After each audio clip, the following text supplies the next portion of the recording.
Hey Ryan, welcome to the Value Driven Marketing Podcast. How are you doing? I'm doing great. It's morning for me, so I just sort of got my coffee, got my kids sorted, so I'm ready to go. I'm having a good morning. How about you? Okay, so I had a good start. I'm very excited. I'm looking forward to some vacation, but I'm also very excited about our episode because there are so many questions that I want to go into. So super excited for today. But before we jump in, there is one question that I like to ask every podcast guest because I'm very curious to know what was their dream job. So what was your dream job when you were a child? What did little Ryan want to become? Man, not marketer. I actually I wanted to probably be entertaining, so like acting and dancing, to be honest. Oh, wow. And if I could rewind the clock, I probably would still do that. I've done a little bit here and there as like an amateur, like throughout my career. But yeah, that was probably where I wanted to go, and then end up actually going the business side, which is great. I still love what I do. But yeah, that was what I wanted to do. Who knows? Maybe it's not too late for me. Yeah, it's never too late. And to be honest, I never had one podcast guest say to me, I wanted to become a marketer. So I'm still waiting for that response. There'll be one someday. There'll be one. I guess so. Nice to hear that. So can we go back and could you let us know how did you get into investigative customer research? Because you have quite an interesting career path. So how did you get into customer research in the first place? Yeah, it started for me a while ago, but I didn't go full in until probably about a year and a half ago. So just to sort of give context around that, I've been in B2B for almost 2 decades now. And I started working for a chain of coffee shops I'm in Canada. And I was their director of operations, but I also did marketing. I wore 2 hats.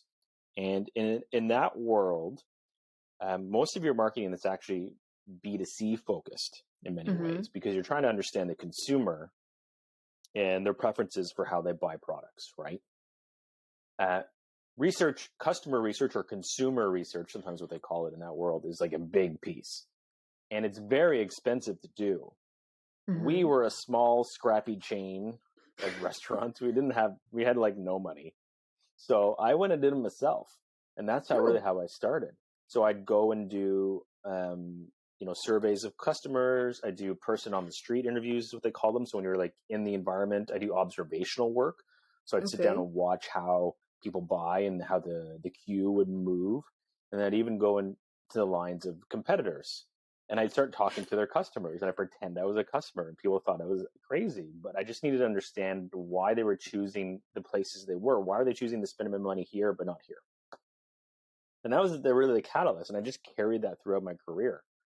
But I think where I really got strong at it was I took a detour from marketing. I became a reporter for 3 years because I thought maybe I'll make a change and I'll try this.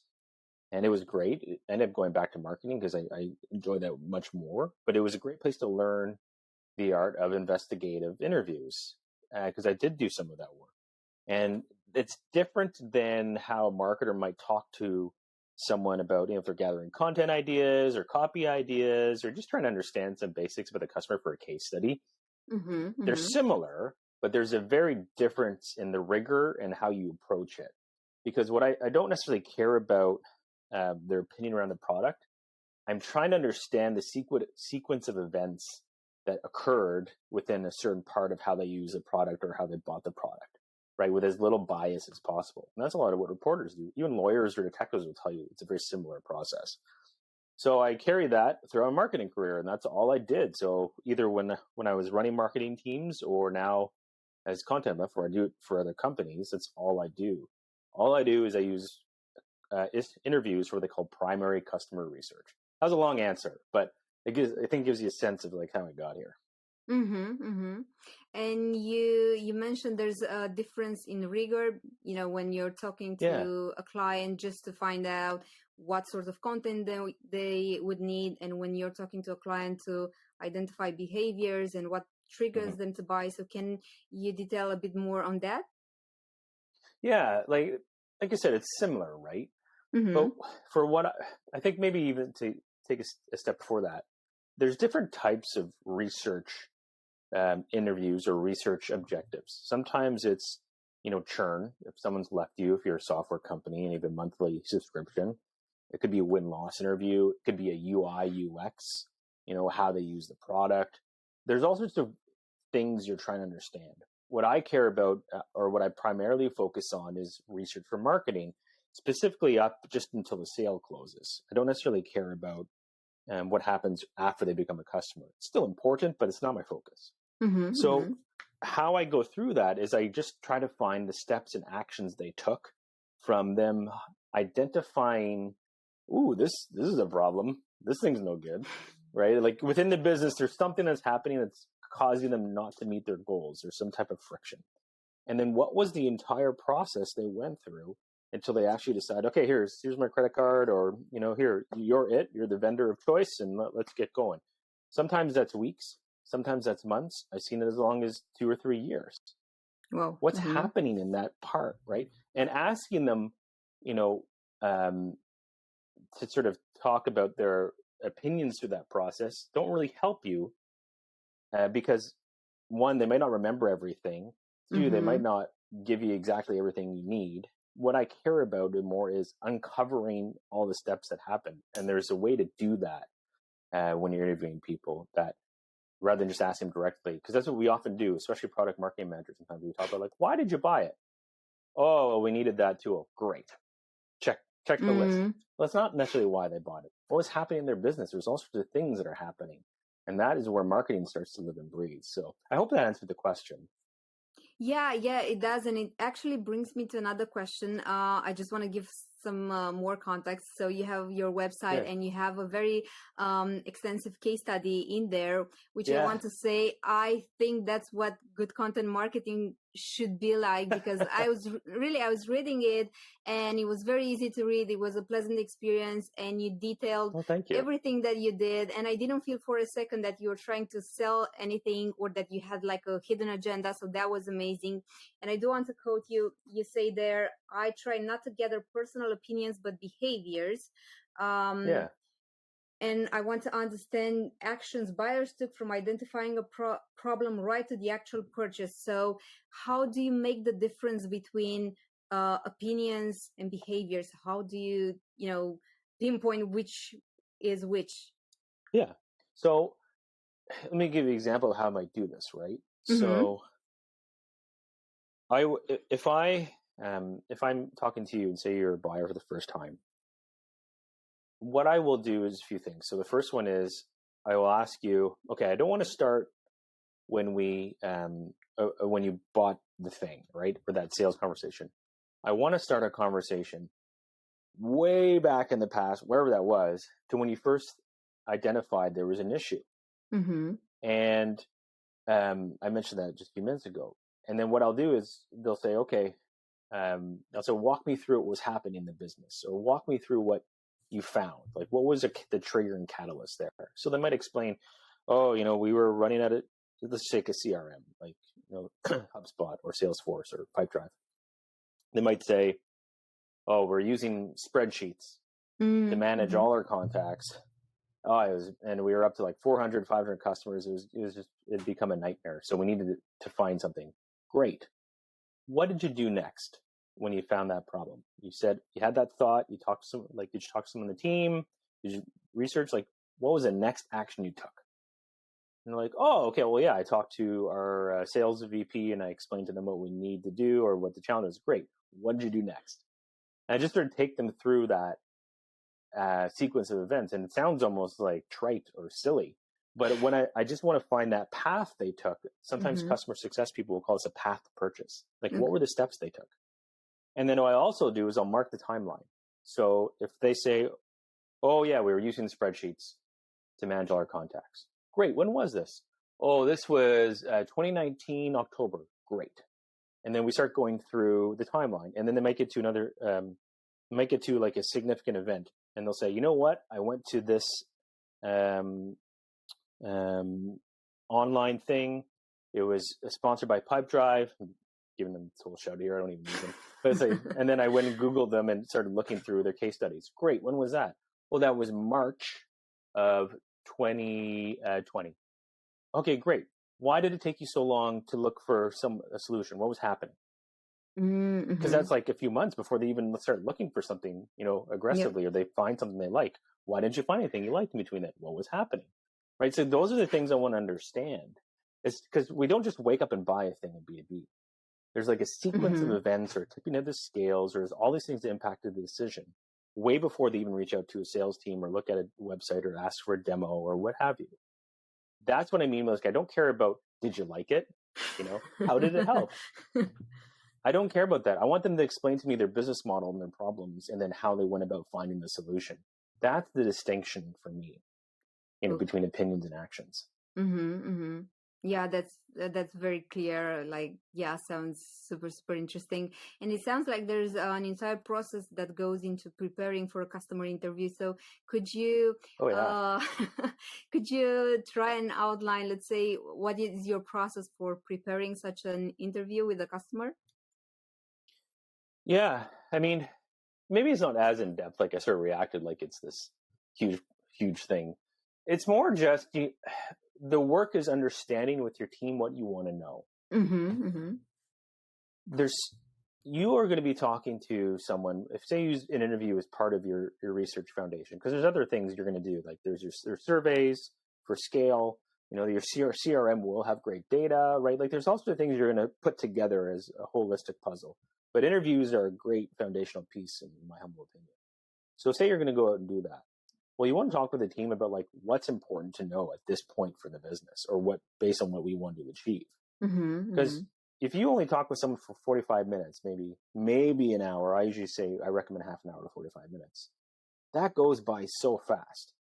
Like you would understand it, Elena, because you talk to people in the context of what you're talking right now, which is half an hour to 45 minutes goes fast. If you've never done this work before, you don't realize how fast it goes. And humans meander with their answers. They go all over the place, and not because they're not trying to be helpful. They think they're being helpful because of that. So what I try to do is I try to get the objectives of the conversation as fine-tuned as possible, right? Very pinpoint, because then I can actually drill down into one piece. Because you could spend half an hour, 40 minutes just talking on a sales call, analyzing a sales call or a sales motion. What did we do well in that sales call? What the sales is a process? What did we not do well? What did we missing? What do we have? Like you can go, one conversation can spend that whole time. But there's so many other things that we, there's so many ways we interact with customers and buyers. So that's the big part. What do you want to know? And then I prep out my questions and my line of questioning, and then I'll go do some research on the company and the person I'm going to be interviewing once they get booked, because sometimes it could take. That's always the longest part, is actually finding people to talk to, especially in like summer right now, right? Like it's always hard. So once I get someone, I'll go in, I'll read about their position, I'll look at their history, find anything public I can find about them, about how they approach their work. I'll read that. Okay. And then that's what preps me for the interview. Yeah. And I think I remember you mentioning that you would prefer to have like a list of questions, but wouldn't necessarily want to stick to it. I hope I'm saying that. Absolutely. Yeah, like I say, themes and topics over questions. Okay. And the reason I say that is, and if you ask any reporter, they'll tell you the same thing most often, is that if you say I have a list of like 30 questions, which sometimes people have, what can happen with me as the interviewer is I'm focused on asking the next question in the sequence of which I put those questions. And then I'm not actively listening to what the person is saying. And I miss opportunities for follow-ups or interesting insights I haven't heard yet that I want to dig into. What I'm doing is I'm boxing myself in. I'm having tunnel vision. And I did that for like as a reporter, right? I have my microphone out. I'm reading a list of questions. And it wasn't until I get back and I listen to the tape in the studio, and I'm like, oh my gosh, I totally missed. They said that. That would have been great to talk about, right? So I like having, that's why I say objectives are so key, and it takes time to set those, because then my questions come out of those. I'm very precise in my line of questioning. But I don't have a ton of them because then I can actually listen to what's being discussed and I can actually pivot if I need to. And so that's I hope that makes sense. It's a little abstract for some people, but I mean, if it's your first time, I say don't try and not have questions or maybe that approach. Always have them listed as a guide. But as you get better at this, you'll find you actually need less questions to actually guide a discussion if you know what research objectives you have. Yeah, for me, it sounds very, very logical. I actually prefer to be so organized and go into detail, but I do realize that this approach actually puts you on a path where your main goal is to ask the questions and you don't have the mental space to actually take in what they're saying and figure out what else you can ask. Absolutely. So I will say this though, again, if it is also your first time and you're concerned about that, sometimes having the questions and just having maybe 6 and you ask all the interviews the same questions, it gives you better statistical relevancy in some ways. Because then you can say, I know how to navigate a discussion into a certain framework, right? And guide someone. But if you've never done it and you're worried about not getting, similar insights or finding a pattern of insights, because that's what we're doing at the end of the day. We're aggregating all of the interviews to find the themes and the trends. Then you can ask the same questions to the same people and you'll just by nature get similar answers that you can go back and look at. So it all depends on your comfort level, to be honest, right? But I always say people careful about, active listening is the hardest part of this. Is one of the hardest parts of interviewing a person. It's actually hearing what they're saying, which sounds crazy, but it is the hardest part. Who from the business would you talk to identify the areas that you want to uncover? Yeah, again, it depends on what you want to know first, right? So if I want to do a product interview, and what I mean by that is I want to understand how they're using the product, how are they using the features, what's working for them, what's not, then I want to interview the user, right? But if I want to understand maybe that initial someone became aware of the product, how they built affinity for our solution, what caused them to trust us, to spend time evaluating us, like that's where marketing lives. Then I might want to talk to someone different. I might want to talk to, sometimes I call it the champion, right, in a B2B setting, or it's the person who just identified it, And sometimes for some products there could be 3 or 4 people involved in the deal. For some products these days, if it's something very small, it's self-install and it's a low average contract value and whatever, $40 a month, that could be one person that's finding it, installing it, and using it, right? So it's all relative to what you want to know. And then from there, I just try and go and find that person in the company. Sometimes we might have never talked to them. I've done research projects where the buyer, the user of the product was never involved once in the sales process, like in the buying. Oh, never. The first time they ever saw it was after the company bought it. They dropped it on their desk, said, "Good luck," and they walked away. That person had no input into the process of them buying that thing. And now they have to use it. So we've never talked to this person, or this company had rarely talked to their users. So, you have to understand, what do I want to know? And that defines who I go and talk to. And you spoke about the length of the interview, like the ideal length. Would you say there's a sweet spot for how many interviews you should have just to be able to kind of uncover some trends, some patterns? Yeah. It's funny. I actually posted about this a few weeks ago because I was curious to understand if people had done research on sample sizes. Okay. And they had. Because what I do is something called primary qualitative research. That's what they call in like academic circles or academia. So there's a few studies that were done to say, what is like the best number of people to talk to? And on average, it's usually between 12 and 15 for one research objective, right? Or which doesn't sound like a lot. But what happens is, if anyone knows like statistical modeling and like bell curves and how they're used, like once you'll start to collect a significant number of insights after about 10 to 12 interviews. And then after about that 12 to 15th interview, the amount of new things you're learning drop off dramatically. So in essence, you're just hearing the same things over and over again. It might be different words. The subtext might be different. Like they might describe the nuance of the thing differently, but at its heart, they're saying the same thing.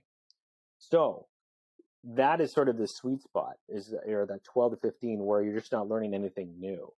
And that's where some people struggle with it, because they think, well, if you only talk to 12 to 15 customers, but I have thousands of customers, how can I possibly find insights? Well, that comes to understanding, like, how do you start it off, right? Because you ask, like, who do you interview? Well, you want to interview first, you set your research objective, and then you figure out, okay, which of my segments do I want to talk to, and who's the person? I'm trying to compare as apples to apples as possible and get that done ahead of time, rather than just like randomly finding people to talk to. Because a startup, let's just say it's a director of marketing at a startup versus a director of marketing at a 2,000 person company, and the startup software and the 2,000 person company is like construction. Their jobs are probably very different, right, as directors of marketing. So you want to compare apples to apples as best as possible, right? So 12 to 15 is great. Even for some things that are very simple by nature, either by the product or service, like the buying cycles are short, the product's not complex, you probably even get away with 8 to 12. So it's all a matter of, the rule of thumb is, once you start seeing the same thing, hearing the same answers over and over again, you're probably done. Yeah, I think that's a good rule. I mean, things can differ from business to business, but I think that's a good rule to live by. And I think 12 to 15 actually sounds like a lot like marketers that I'm talking to. Sometimes they would be speaking to 1 or 2 customers, because what I hear, and I'm not sure if this is your experience, but what I'm hearing is, oh, but we know our clients very well. We're listening to sales calls. Why should we go one step further? Yeah. And maybe I'm curious to learn, what would you say to marketers who feel that they know their customers really well and they don't need to talk to them anymore, because, you know, they're listening to sales calls, or they can go online and maybe, I don't know, follow people on LinkedIn or see activity on Quora or on Reddit. What would you say to them? I think they know part of it, but I think they're wrong if they think they know all of it. And the reason I say that is, let's just isolate the sales calls. So think of how a buying journey works. Sales is the end of that relationship, right? I mentioned before, sometimes I've talked to people that it's been their buying process, or they are product aware of something, or solution aware of something they wanted for 3 years until they bought. That's a long time, right? Like, that's a long time. Why? You're not going to find out why that person waited 3 years through Google, right? This is not going to happen. Now, and also when what you're referring to is like secondary qualitative research. When you go into, like, you know, social media, private communities, forums, reviews, all that stuff's really good. Don't get me wrong. That stuff's great. And it's a good place to start. But you still won't understand necessarily from sales calls, which is just sort of that end part when there's like so much happening. Especially because a sales call is about trying to get a deal done. It's not necessarily about understanding marketing nuances, because a salesperson is not a marketer. So they're not going to ask questions that will help inform a go-to-market strategy. They might ask 1 or 2, but a marketer will be able to dig deeper there. So that sales call is limited in what you're going to understand. And that periphery of the internet is also very limited, because it's just a quick snapshot. You won't understand why, like what's motivating them, what's driving the decision process, how did they interact with other people in the company, how did they, like, what made them trust us, right? Who else is on their short list? Who else did they look at? Why did they not choose them? Like, there's all these things that you need to understand as a marketer about how they make decisions, because your job as a marketer is to influence those decisions. And if you don't understand how they're systematically going through that entire process and choosing things, you're going to have a hard time effectively spending your marketing budget to influence them. That's what I tell marketers. And as soon as if I talk to executives, I say, you know, this is one of the best ways to make sure you're not wasting your marketing budget. Their ears perk up, because marketing isn't just headcount. A lot of marketing budget is in addition to, right? Usually they get an extra 10 to 15% of, depending on the company, of the actual budget. Sometimes 30 to 40%, depending on where they are in their cycle of growth, right? So if you're spending 30 to 40% of the company's money and they've never once talked to a customer, That's pretty scary to me. So those are the reasons why I would recommend it.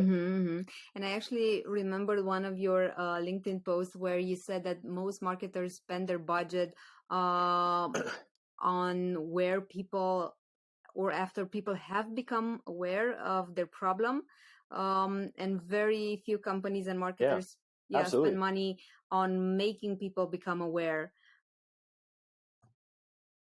And I think they do, and that's normal. Like, honestly, like, that happens. Most companies, when they start, that's what they do, because they capture that performance marketing, or buyers that intrinsically understand what the product is, or there's that high need for it. It's easy to sort of capture that market share quickly for most things, right? If you have a good product. But once you start to sort of grow outside that, and you're trying to convince people that then are maybe evaluating you over other things, that's where it gets a little trickier, right? Because that's just not, you're no longer just doing like, landing pages with high converting copy and the odd case study. You have to make them aware of your existence, and then stay top of mind until they're ready to buy. That's a totally different approach in marketing.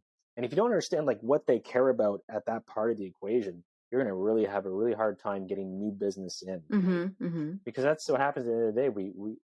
We discover things, they stick in our minds, and when the time comes, we're like, I think that's the thing. Let's go look at that thing, right? That's it in a nutshell. Now, there's a ton. I'm being very, sort of cheeky about it, but that's really how it works, how it unfolds. So you have to understand what that process is so you can influence it. Yeah, absolutely.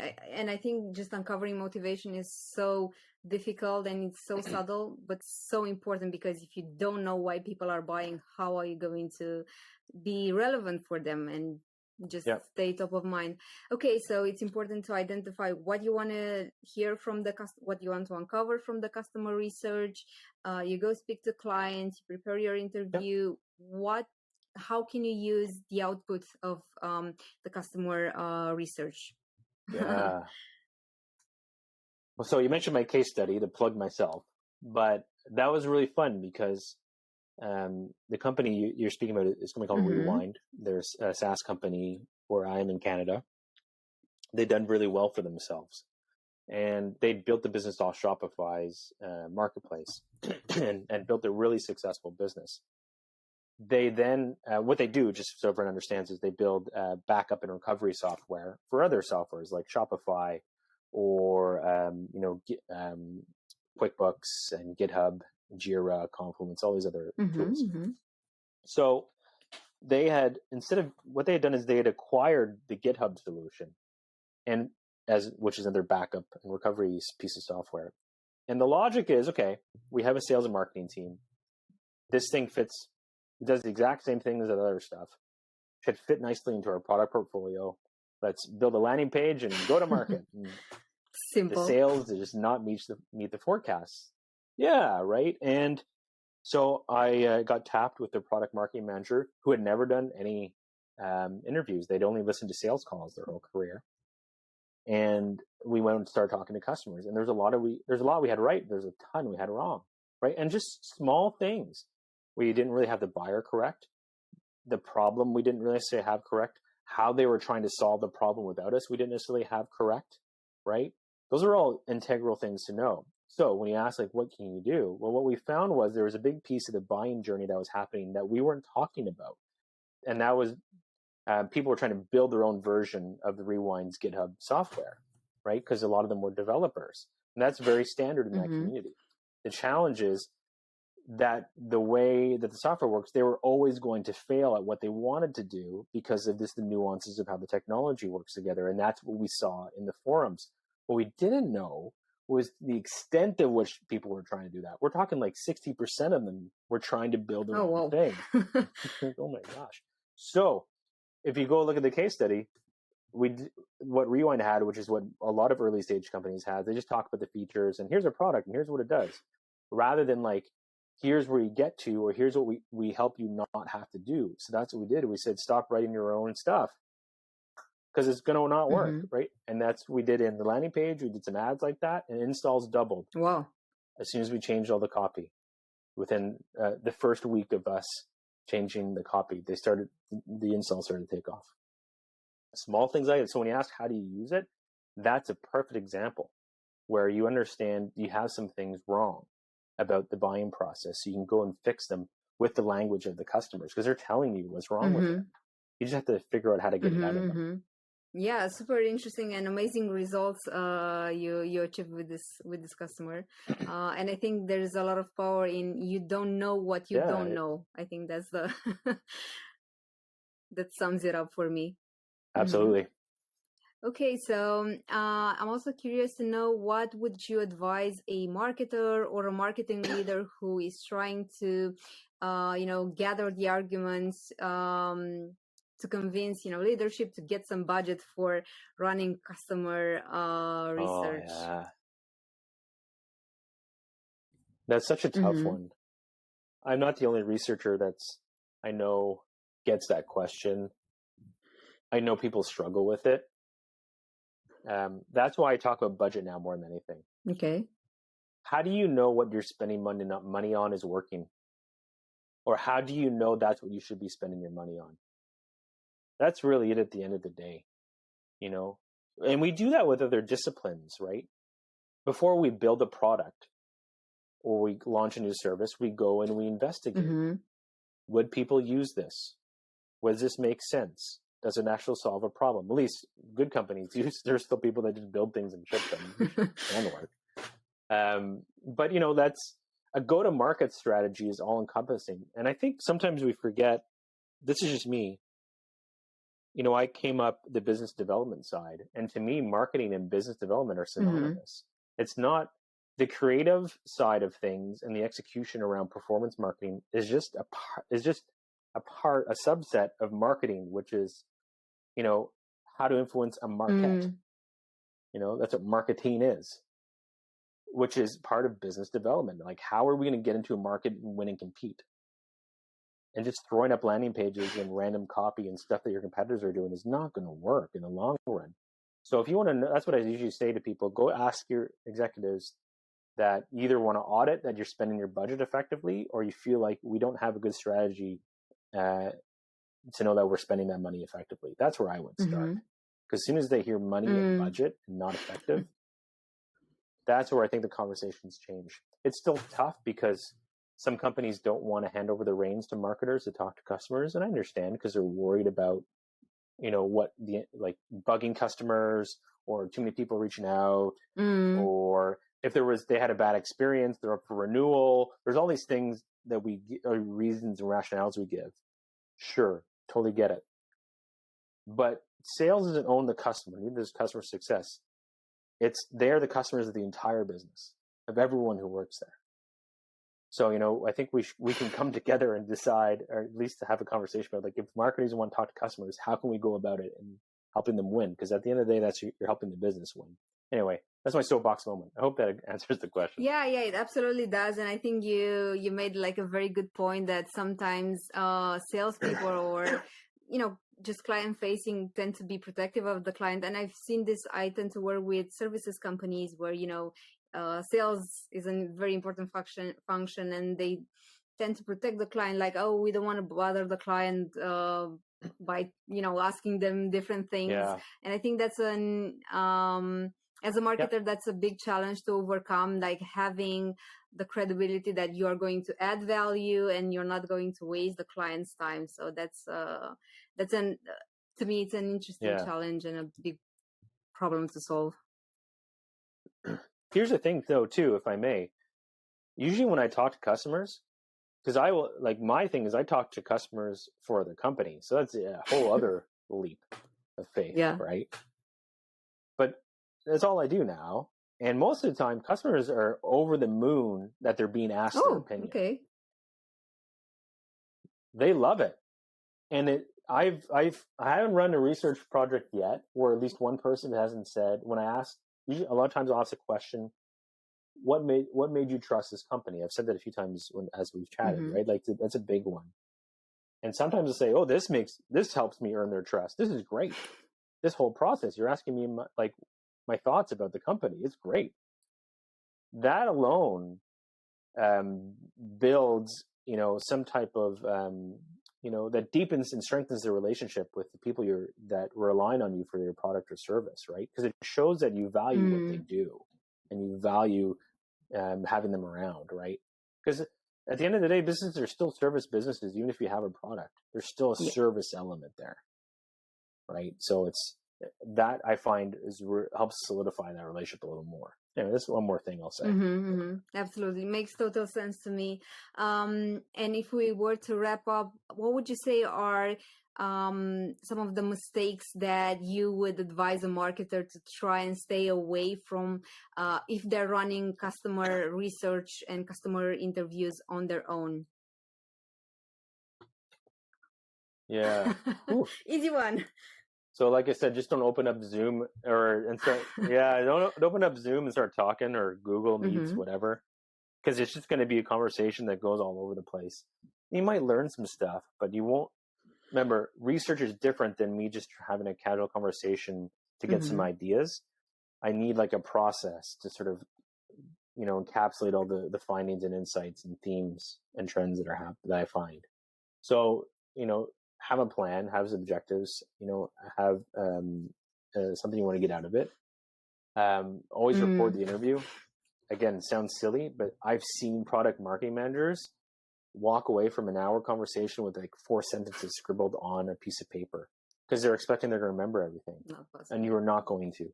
It's impossible. Your brain cannot handle the cognitive load of doing that. So I record everything. And then one thing I like to do after the fact is I actually go back and reread and re-listen everything. I have everything transcribed 100%. And then I reread the transcript as I'm listening back to the interview, which is it's a lot of work, but that is where you really start to absorb, what people are saying to you, and you're starting to find the patterns and themes about like what's coming up in the research that's really going to help you. So those are some of the things I'll say. There's more I'm probably forgetting, but those are the ones that come to mind. Makes total sense. Like very good insights here. So do record and listen, because when you're in the moment, for sure, some things you might miss, but if you're re-listening, new ideas might emerge. And you're going to get better as you do more, right? The podcast is an interesting bunch, because when you talk to them about their first one versus like say, they're like, oh, I was horrible my first one. It's very similar, right? Like you're in an environment that's not necessarily natural to everybody, where I'm just constantly having a dialogue with someone that I haven't known. I'm trying to navigate them towards an objective. That's not always comfortable for everybody, and it doesn't always feel natural. It does for me now, but I've interviewed over 1,600 people. So, I can navigate that world very confidently. It just takes a bit of practice, and you'll get better as you do. Absolutely agree. Ryan, this has been super insightful for me. Like I've picked up some new ideas along the way, and I'm sure the listeners as well. Good. So thank you so much for being here today and sharing what you do and why B2B marketers should run customer research and why it's so important. Well, thank you for having me. Thank you, Ryan. Nice chatting to you today. Super appreciated.